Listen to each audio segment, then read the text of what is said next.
Bom dia, meus amados, a graça e a paz do Senhor.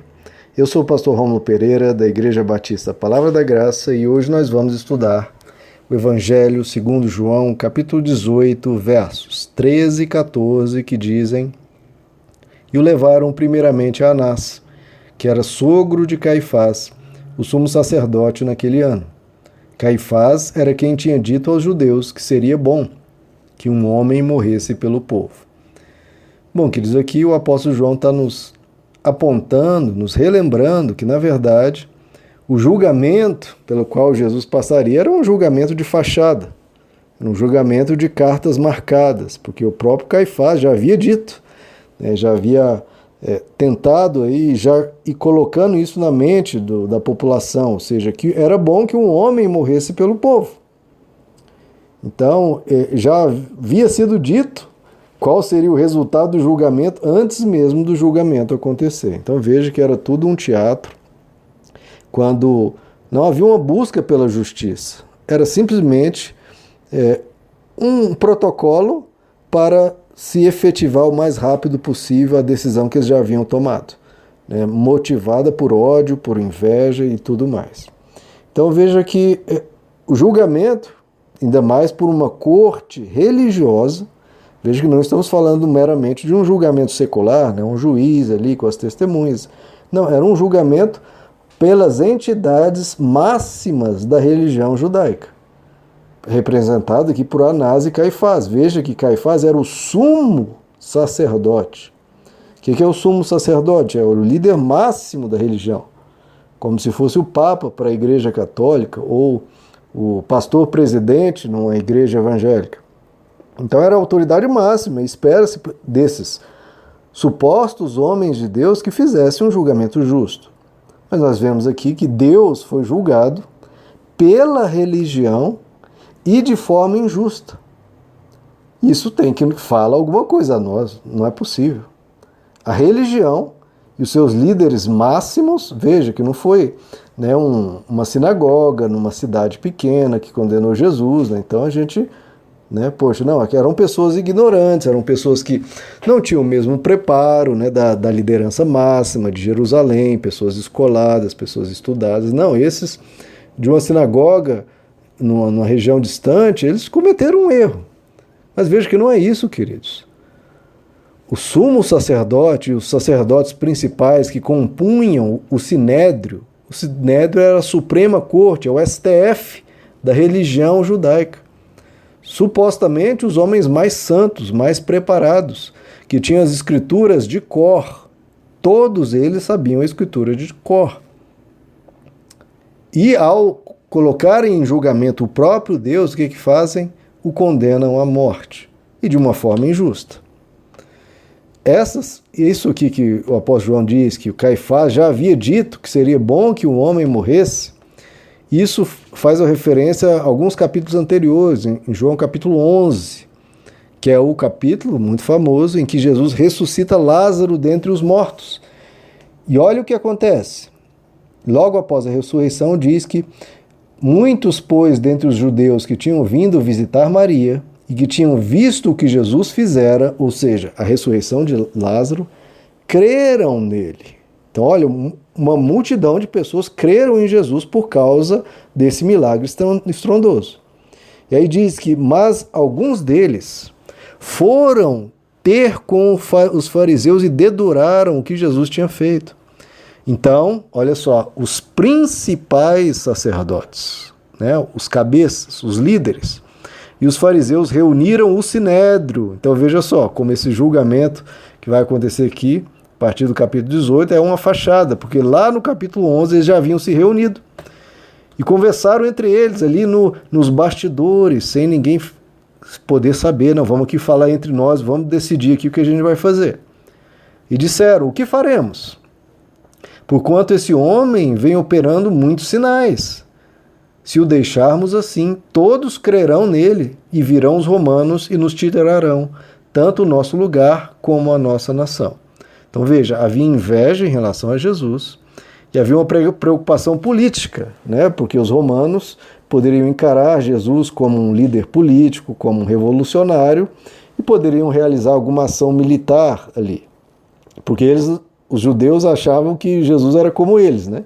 Queria o poder, queria tomar o templo para ele, queria governar as cidades, talvez ser ali o rei da nação, tudo o que eles queriam, né? Eles acusam Jesus do que eles mesmos gostariam de fazer. E aí o texto continua, um deles, porém, chamado Caifás, né, que o nosso capítulo de hoje faz referência a justamente o que vai ser dito agora. Um deles, porém, chamado Caifás, que era sumo sacerdote naquele ano, disse-lhes: vós nada sabeis, nem considerais que vos convém que morra um só homem pelo povo, e que não pereça a nação toda. E o apóstolo João nos dá a interpretação. Ora, ele não disse isso por si mesmo, mas sendo sumo sacerdote naquele ano, profetizou, veja que ele profetizou sem querer, que Jesus havia de morrer pela nação, e não somente pela nação, mas também para reunir em um só corpo os filhos de Deus que estão dispersos. Desde aquele dia, olha só, tomaram conselho para matá-lo. Em outras versões, depois daquele dia, decidiram matá-lo. Então veja só, Jesus traz à vida uma pessoa morta há 4 dias, e a decisão da religião diante de um milagre inquestionável foi matar Jesus. A gente precisa parar e pensar, queridos, o quanto a religiosidade tem matado Deus no nosso coração. Quanto muitas vezes nós condenamos o que o Evangelho ensina em favor de disputas pelo poder, em favor de religiosidade, em favor de conflitos nós contra eles, etc. Jesus, ele era amigo de pecadores, ele combatia a religião, ele ensinava a liberdade. Ele deixava cada um tomar a sua decisão. Se a pessoa quer seguir Deus, se não quer seguir Deus, se a pessoa quer andar uma vida pura e de equilíbrio, ou a pessoa quer viver uma vida torta, Jesus respeitava a todos, apenas anunciava a mensagem. Agora, a religião não tolera essa vida livre como Jesus tinha. A religião quer prender, quer dominar, quer controlar vidas de pessoas. E Jesus vinha libertando as pessoas do medo, das maldições, das acusações, das condenações e da intolerância da religiosidade. E a gente tem que saber de que lado estamos. Porque a gente acha que é o mesmo lado, né? Jesus e a religiosidade é um lado, os pecadores são outro. Não, queridos. São 3 lados aqui. É o que o Evangelho sempre apontou. Tem os pecadores de um lado, os religiosos de outro e Jesus em outro lado. São 3 posições.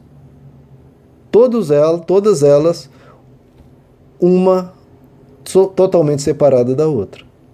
Jesus, obviamente, não era a favor de uma vida torta, uma vida de fazer maldades, de cometer iniquidades.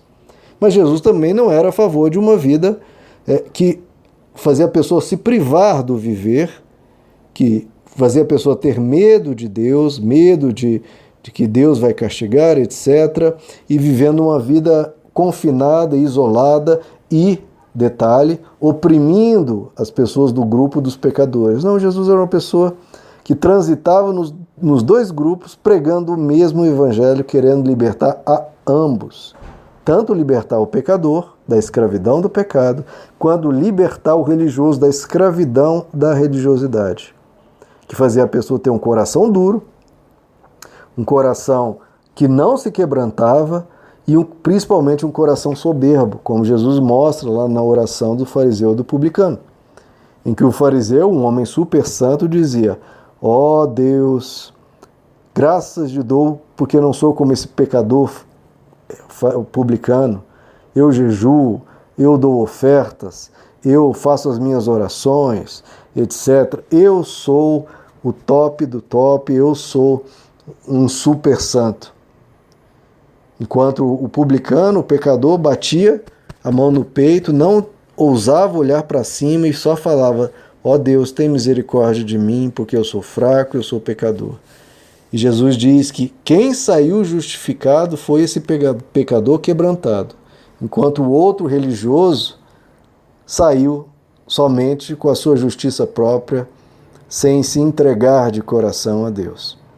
Então a gente tem que ter muito cuidado para que nosso fervor por Deus a gente não caia em uma outra vala, que é a vala da religiosidade, que na verdade acaba cometendo esse assassinato de Deus, que foi cometido não pela Suprema Corte dos Pecadores, mas pela Suprema Corte dos Religiosos. O sumo sacerdote, Anás e Caifás, representa muito do que se vê por aí, que a gente ande como Jesus, livre, leve, solto, amantes da vida, amando os pecadores, cuidando deles, anunciando a mensagem de amor e de bondade e tendo muito cuidado, né, com os religiosos, quais Jesus chamava de raça de víboras. Amados, conserve o seu coração, a sua vida, o seu fervor a Deus parecido com Jesus. Meus amados, que Deus lhes abençoe. A graça e a paz do Senhor.